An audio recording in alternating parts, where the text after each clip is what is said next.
Hello అండి, వీడియోలో diploma third semester EC వాళ్ళకి నెట్వర్క్ అనాలిసిస్ సబ్జెక్ట్ నుండి ఒక ప్రాబ్లం చూద్దాం. Right the mesh current equations for the circuit shown in figure below and determine the currents I1, I2 and I3. ఇక్కడ ఒక circuit ఇచ్చారు. ఈ సర్క్యూట్లో మనం మెష్ కరెంట్ ఈక్వేషన్స్ రాసి వాటిని బట్టి current I1, I2, I3 currents అనేవి ఫైండ్ అవుట్ చేయాలి. ఓకే, మెష్ కరెంట్ ఈక్వేషన్స్ రాయాలంటే ఏం అప్లై చేయాలి? KVL అప్లై చేయాలి, కిర్చాఫ్స్ వోల్టేజ్ లా. ఓకే, మనకి ఎన్ని లూప్స్ ఉన్నాయి? మొత్తం 3 లూప్స్ ఉన్నాయి. అంటే ఎన్ని ఈక్వేషన్స్ రావాలి? 3 లూప్ ఈక్వేషన్స్, అంటే 3 మెష్ ఈక్వేషన్స్ రావాలి. బట్ ఇక్కడ 3 మెష్ ఈక్వేషన్స్ ఎలా అవుతాయి అంటే, ఫస్ట్ ఈక్వేషన్కి వచ్చేప్పటికి మనకు I1 ఆల్రెడీ ఇచ్చేసారండి. ఓకే, మనం I1 ఏం సపరేట్గా ఫైండ్ అవుట్ చేయవసరం లేదు. అలానే ఇక్కడ ఈక్వేషన్ కూడా సపరేట్గా ఏమీ రాయాల్సిన అవసరం లేదు. ఓకే, ఫర్ లూప్ 1 ఎంత ఇచ్చారండి? I1 = 10 amperes ఇచ్చారు. ఇదే ఈక్వేషన్ 1 అవుతుంది. Okay, for loop 1 I1 = 10 amperes. ఇప్పుడు మనం ఇంకా ఈక్వేషన్స్ దేనికి రాస్తామంటే లూప్ 2కి అలానే లూప్ 3కి మెష్ కరెంట్ ఈక్వేషన్స్ రాస్తాము. వాటిని మ్యాట్రిక్స్ ఫామ్లో అరేంజ్ చేసి I2, I3 వాల్యూస్ అనేవి ఫైండ్ అవుట్ చేస్తాం. ఓకే, డైరెక్షన్ ఇలా వెళ్తుంది కాబట్టి ఇదేమో చెప్పాను, ఇది ప్లస్ అవుతుంది, ఇది మైనస్ అవుతుంది. ఈ డైరెక్షన్ అనేది ఇలా వస్తుంది కాబట్టి ఇది ప్లస్ అవుతుంది, ఇది మైనస్ అవుతుంది. నెక్స్ట్ డైరెక్షన్ అనేది ఇలా ఉంటుంది కాబట్టి ఇది ప్లస్ మైనస్. నెక్స్ట్ ఈ డైరెక్షన్ అనేది క్లాక్ వైజ్ ఇలా వెళ్తుంది కాబట్టి ఇది ప్లస్ మైనస్. నేను ఇలా స్టార్టింగ్ సైన్ తీసుకుని ప్రాబ్లం అనేది చేస్తున్నానండి. Next apply KVL, apply Kirchhoff's voltage law for loop 2.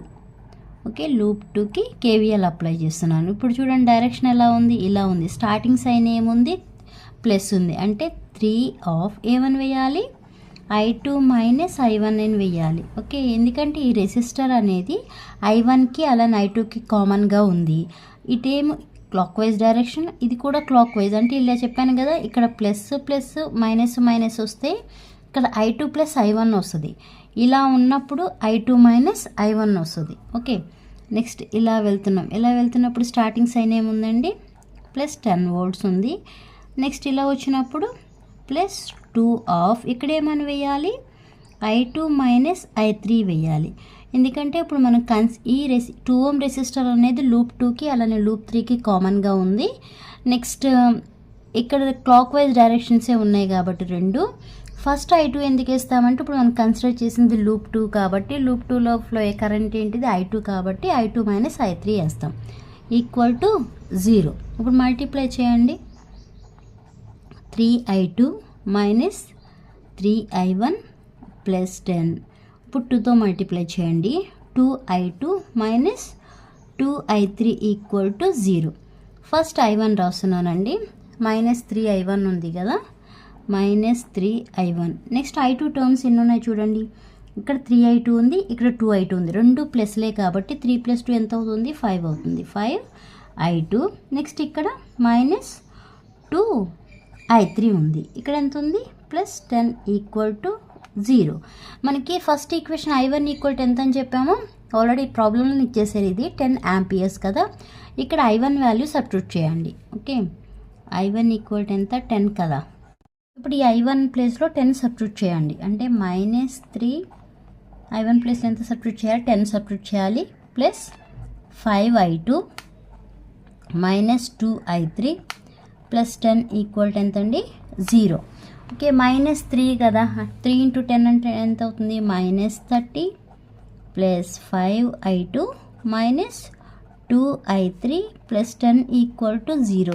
ఇక్కడ -30 ఉంది, ఇక్కడ +10 ఉంది. ఓకే, తీసేస్తే ఎంత అవుతుంది మనకి? 5I2 - 2I3 = ఇక్కడ ఈ రెండు సబ్ట్రాక్ట్ చేస్తే -20 ఉంటుంది కదా, దీన్ని ఈక్వల్గా తీసుకెళ్తున్నాను, +20 అవుతుంది. Okay, this is equation number 2 అవుతుంది. Next apply KVL for loop 3.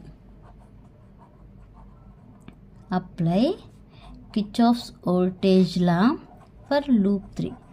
Loop 3కి KVL అప్లై చేయండి. ఓకే, ఒకసారి సర్క్యూట్ చూద్దామండి. ఇది కదా, ఇప్పుడు లూప్ 3కి కేవీఎల్ అప్లై చేస్తే మనకి క్లాక్ వైజ్ డైరెక్షన్ కరెంట్ అనేది ఇలా ఫ్లో అవుతుంది కాబట్టి ఇక్కడ మనకి స్టార్టింగ్ సైన్స్ ఏమవుతాయి, ఈ డైరెక్షన్ వెళ్తుంది కాబట్టి ఇక్కడ ప్లస్ వస్తుంది, ఇక్కడ మైనస్ వస్తుంది. అంటే ఇలా వెళ్తున్నప్పుడు +2 ఆఫ్ I3 - I2 వస్తుంది. ఎందుకంటే ఇప్పుడు మనం కన్సిడర్ చేసింది లూప్ 3 కాబట్టి. Okay, +2 of I3 - I2. Next ఇలా వెళ్తున్నప్పుడు స్టార్టింగ్ సైన్ ఏముంది, ఇక్కడ మైనస్ ఉంది కాబట్టి -10.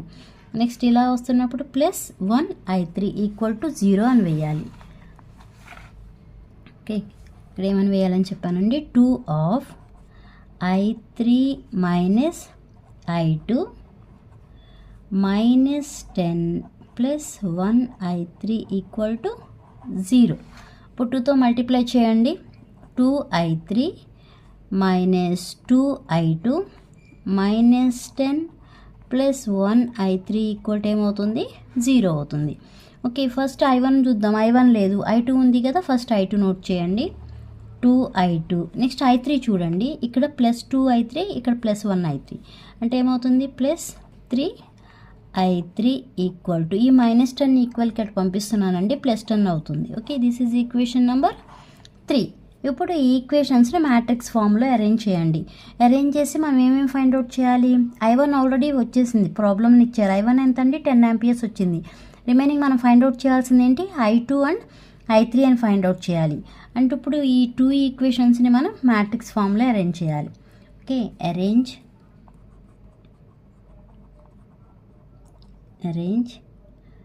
Equation 2 and 3 in matrix form. Arrange equation 2 and 3 in matrix form. Matrix formలో అరేంజ్ చేస్తే ఏమో ఎలా వస్తుందండి, సెకండ్ ఈక్వేషన్ ఇది కదా, 5I2 - I3 అంటే 5 - 2. ఈ ఈక్వేషన్లో -2 3. ఇక్కడ ఏం వేస్తాము, I2 I3 వేస్తాం. ఎందుకంటే ఇవి సెకండ్ థర్డ్ ఈక్వేషన్స్ అండి, I2 I3. ఇక్కడ ఏం వేయాలి, ఇక్కడ ఎంత ఉంది, సెకండ్ ఈక్వేషన్లో 20 ఉంది, థర్డ్ ఈక్వేషన్లో 10 ఉంది. ఓకే, ఇప్పుడు మనం ఏం ఫైండ్ అవుట్ చేయాలి, మ్యాట్రిక్స్ ఫామ్ని యూజ్ చేసి I2 అలానే I3 ఫైండ్ అవుట్ చేయాలి. I2 I3 ఫైండ్ అవుట్ చేయాలంటే మనకి ఫార్ములా ఏంటి, okay, I2 = formula Δ2/Δ, I3 = formula Δ3/Δ. అంటే ఫస్ట్ డెల్టా ఫైండ్ అవుట్ చేయండి. మనకి కింద మ్యాట్రిక్స్ ఫామ్ వేసాం కదా, అది AD - BC లాగే వేసుకుంటే ABCD. Okay, AD - BC form కదా, అలా ఏమవుతుంది, 5 × 3 AD - BC -2 × -2. 5 3s 15 minus into minus +4. 15 - 4 అంటే ఎంత వచ్చిందండి, 11 వచ్చింది. ఇది డెల్టా. నెక్స్ట్ ఏం ఫైండ్ అవుట్ చేయాలి, Δ2 ఫైండ్ అవుట్ చేయండి. Δ2 ఫైండ్ అవుట్ చేయాలి అంటే ఈ ఫస్ట్ కాలమ్ని తీసేసి మనకి ఇందాక రైట్ సైడు 20 10 అని ఇలా వేసాం కదా, ఈక్వల్కి ఇటువైపు ఈ ఫస్ట్ ప్లేస్లో ఇవి యాడ్ చేయాలి. ఓకే, అంటే 20 10 ఇవి యాస్టీజే -2 3. సేమ్ AD - BC ఫామ్ లాగా వేసుకుంటే 20 - 20 × 3 -10 × -2 అవుతుంది. ఓకే, 23s ఎంత అండి, 60 మైనస్ ఇక్కడ మళ్ళీ మైనస్ ఉంది చూడండి, -20 ఏమవుతుంది, 60 + 20 అవుతుంది. 60 + 20 అంటే 80. మనకి Δ2 వచ్చింది. నెక్స్ట్ ఏం ఫైండ్ అవుట్ చేయాలి, Δ3 ఫైండ్ అవుట్ చేయాలి. Δ3 అంటే ఇక్కడ చెప్పాం కదా, ఇప్పుడు ఇది యాస్టీజ్ ఉంచేసి ఇవి మార్చండి. ఓకే, అంటే ఇక్కడ 5 - 2 ఉంటుంది, ఇటువైపు ఏం యాడ్ చేయాలి, 20 10 వేయాలి. AD - BC ఫాము అంటే 5 × 10 -2 × 20 వేయాలి. ఓకే, 5 10s 50 ఇక్కడ మళ్ళీ మైనస్ ఉంది కదా, -40 అంటే 50 -× -+40 50 + 40 90. అంటే మనకి Δ2 వచ్చింది, Δ3 వచ్చింది. ఇప్పుడు దాని నుంచి మనం I2 I3 ఫైండ్ అవుట్ చేయొచ్చు కదా. I2 = ఏమని చెప్పామండి, Δ2/Δ అన్నాం. Δ2 ఎంత వచ్చింది మనకి, 80 వచ్చింది. 80/Δ ఎంత వచ్చింది, 11 వచ్చింది. 80/11 అంటే డివైడ్ చేస్తే మనకు వచ్చిన వాల్యూ 7.27 వచ్చిందండి. అలానే I3 ఫైండ్ అవుట్ చేయండి. I3 ఈక్వల్ టు ఏంటి formula delta 3 by delta. Delta 3 ఎంత వచ్చింది 90 వచ్చింది. 90 బై డెల్టా ఎంత 11. 90 బై 11 అంటే ఎంత వస్తుంది 8.18 వస్తుంది. చూడండి 8.18 కరెంట్ కాబట్టి యూనిట్స్ వచ్చి యాంపియర్స్ అవుతుంది. మనకి ఇచ్చిన ప్రాబ్లం ఏంటి మెష్ కరెంట్ ఈక్వేషన్స్ రాసి I1 I2 I3 find out చేయమన్నారు కదా. I1 వాల్యూ ఆల్రెడీ మనకి ప్రాబ్లంలోనే ఇచ్చారు. ఓకే I1 ఈక్వల్ టు ఎంత అండి 10 యాంపియర్స్. I2 ఈక్వల్ టు ఎంత వచ్చింది 7.27 amperes. Next I3 equal to ఎంత వచ్చింది 8.18 యాంపియర్స్ వచ్చింది. ఓకే ఇదే ప్రాబ్లం. అర్థమైందా? అర్థమైతే లైక్ చేయండి, షేర్ చేయండి, అలానే సబ్స్క్రైబ్ చేయండి. నెక్స్ట్ వీడియోలో ఇంకో ప్రాబ్లం చూద్దాం. Thanks for watching.